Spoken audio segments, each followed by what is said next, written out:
Hi! Magandang tanghali po. Kumusta na po kayo? Hope everything is okay because I have a good news for you. So, kumusta na kayo? Ramdam niyo pa rin ba ang pandemic? Ang lockdown? Ramdam niyo pa rin ba na parang hindi kayo makalabas at kulong na kulong kayo? So today, I have a good news for you. But first, ako po si Daisy Diwata Garcia and this is Daisy Diwata Garcia's YouTube channel. So masaya ako ngayon, kaya naka-butterfly ako. So kumusta na po? Pero bago ako mag-start, please like and subscribe at maraming salamat. Minsan nakakalimutan yung mag-like ng aking inspirasyon. So, natatandaan po natin na last January 1 to 15 ay in-announce na po na tayo ay under alert level 3. Yan. So, akala natin magiging alert level 2 na, then 1 na, pero hindi siya natuloy dahil nga po sa Omicron. Right? So, there was an announcement last January 15 to 31 na NCR stays under alert level 3. Yun. So, hindi tayo nag-escalate. Hindi tayo nag-ease. So, last Sunday, according to Malacanang and the IATF, they Interagency Task Force for the Management of Diseases, Emerging Task Force for the Management of Emerging Diseases announced last Sunday, and according to the spokesperson of Malacanang,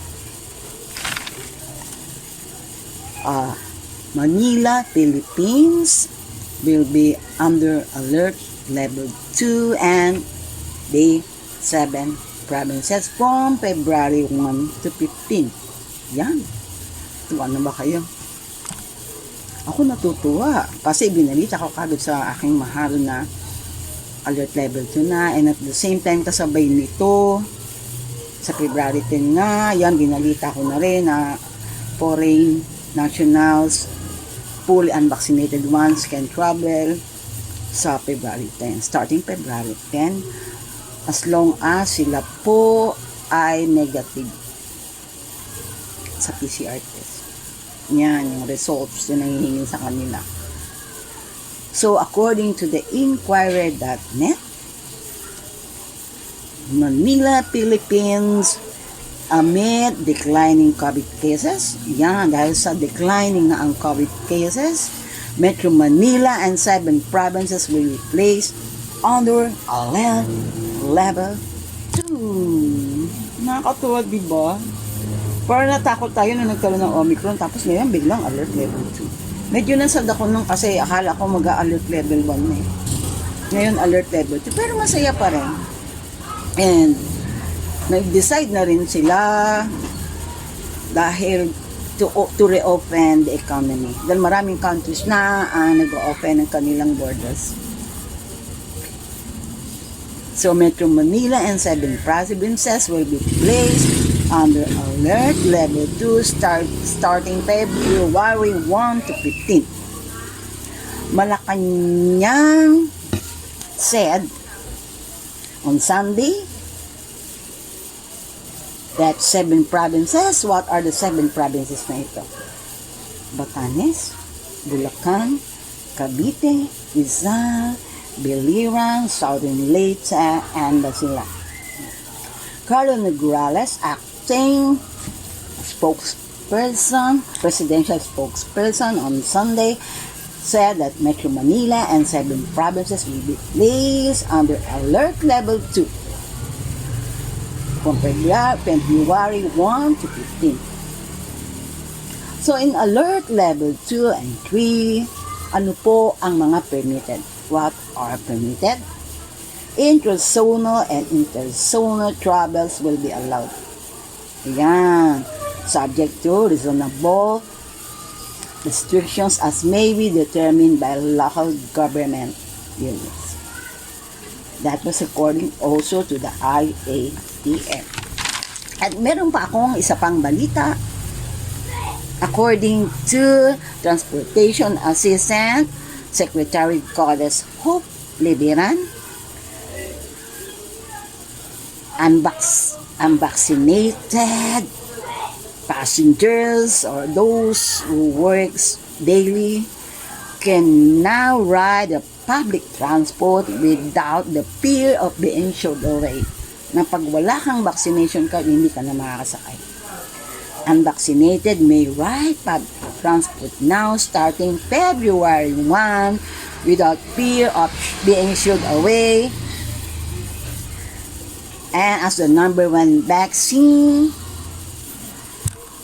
the no vaccine, no ride policy will be lifted from February 1 to 15. So, ayan. The Interagency Task Force for the Management Diseases of Emerging Disease announced that during Sunday. Yan. So, in Alert Level 3, 50 to 70% capacity will be allowed depending on establishment, depending on their operation, whether they're indoor or outdoor. So, gaya na nabanggit ko kanina, intrazonal and interzonal shall be allowed subject to reasonable restrictions based on age and comorbidities as may be determined by the LGUs, which should not be stricter as those prescribed under Alert Level 4, and subject to the oversight, monitoring, and evaluation of their respective RIATF.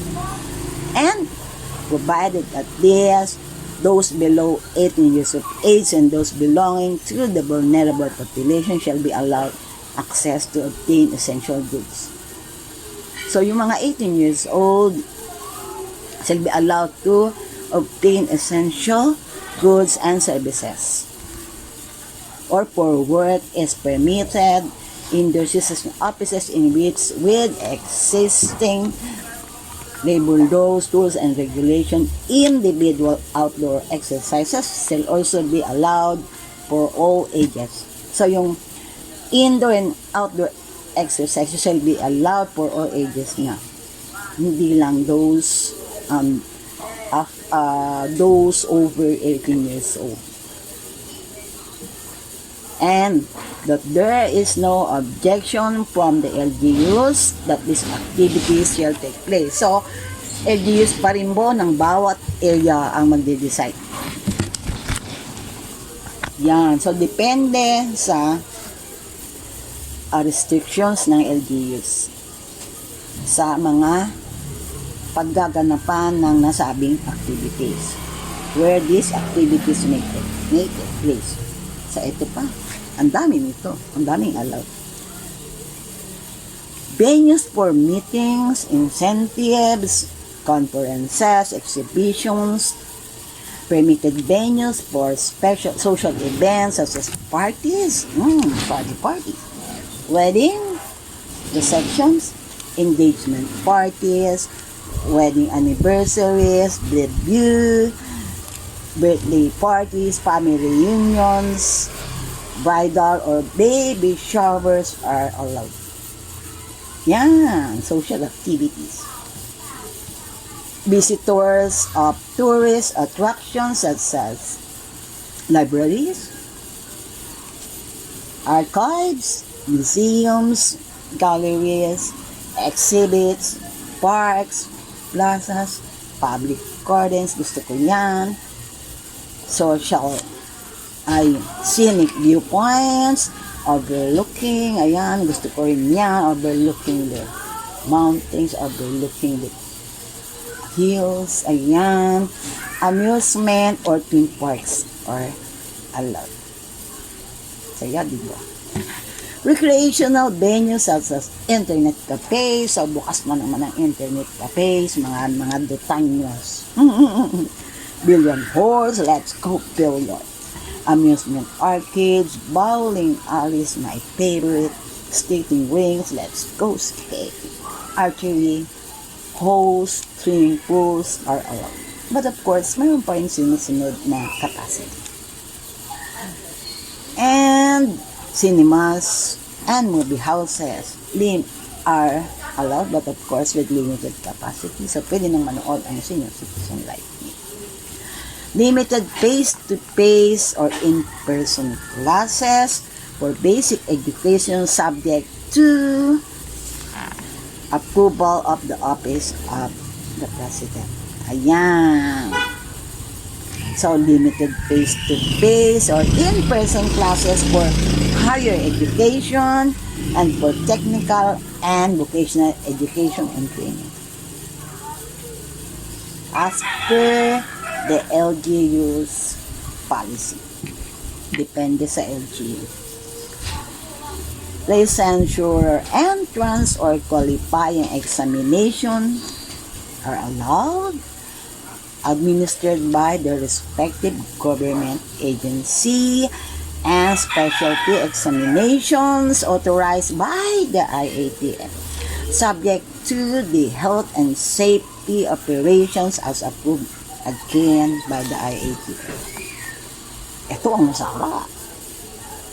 Dine-in service of food preparation establishments such as kiosks, commissaries, restaurants, eateries, subject to DTI sector-specific protocols. So, marami pa rin susundon as approved by the Department of Trade and Industry. Personal care establishments, mga pampaganda, barbershop, hair spas, hair salons, nail spa, aesthetic, cosmetic services, pampaganda, make-up services, salons, spas, reflexology, we need that, and or other similar procedures. So, wow, I'm so happy. Ang daming pwede sa alert level 2. Saya ako siyempre, dahil siyempre, marami naghihintay na. Kids and happiness.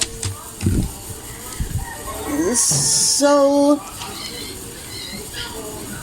fitness studios like gyms, venues for individual, non-contact exercises and sports, subject to DTI again, sector, and social and safety protocols, provided that patrons, clients, and workers, employees wear face masks at all times. So, kahit nasa loob ka ng fitness studios, employees and clients should wear face masks all the time. Film, music, television, production, subject to joint guidelines as may be issued by the DTI, DOLE, and DOH, Department of Labor and Employment, and Department of Health. Contact sports approved by the respective LGUs, such as game shall be held where such game shall be held. So, depende pa rin sa LGU kung ano ang kanilang policy regarding that, like the fun piers, iba yung mga perias, kid amusement industries, ito ba yung mga computer shops, yung mga rides, kid rides, playgrounds, playroom, kid rides, yan kasama sa allowed. And venues with live voice or wind instrument performers. Yan yung mga nag-perform ng live performance and audience and such as permitted na ang karaoke bars, club, concerts, halls, and theaters. Ang dami ng permitted, ang dami natin mapupuntahan. Magkakakanta na ako, ay bilangin mo ang buhok ko. Pwede na tayo magsisigaw ng please release me na naman. Marami na naman mag-aaway niya. And gatherings in residences with individuals not belonging to the same household. Sa pag may gatherings, pwede na rin ang mga bisita kahit hindi ka miyembro ng pamilya. Agencies and instrumentalities of the government shall be remain fully operational and shall adhere to at least 50% on-site capacity. Ayan. So, yung mga agencies and instrumentalities shall be operational at 50% on-site capacity. 50% pa rin skeletal force ang pwede mag-work. Are you happy? Because I am happy. So, ayan. Metro Manila and 7 provinces will be under alert level 2 starting February 1 to 15. Ang dami ko ng plano, ang dami ko ng nakalista. Kailangan lang may pera. So, I hope may na-share po akong magandang information sa inyo ngayong tanghali. Ako po si Daisy Diwata Butterfly Garcia. And please like and subscribe naman. Maraming salamat sa inyong panonood and I love you. You know I can't smile without you.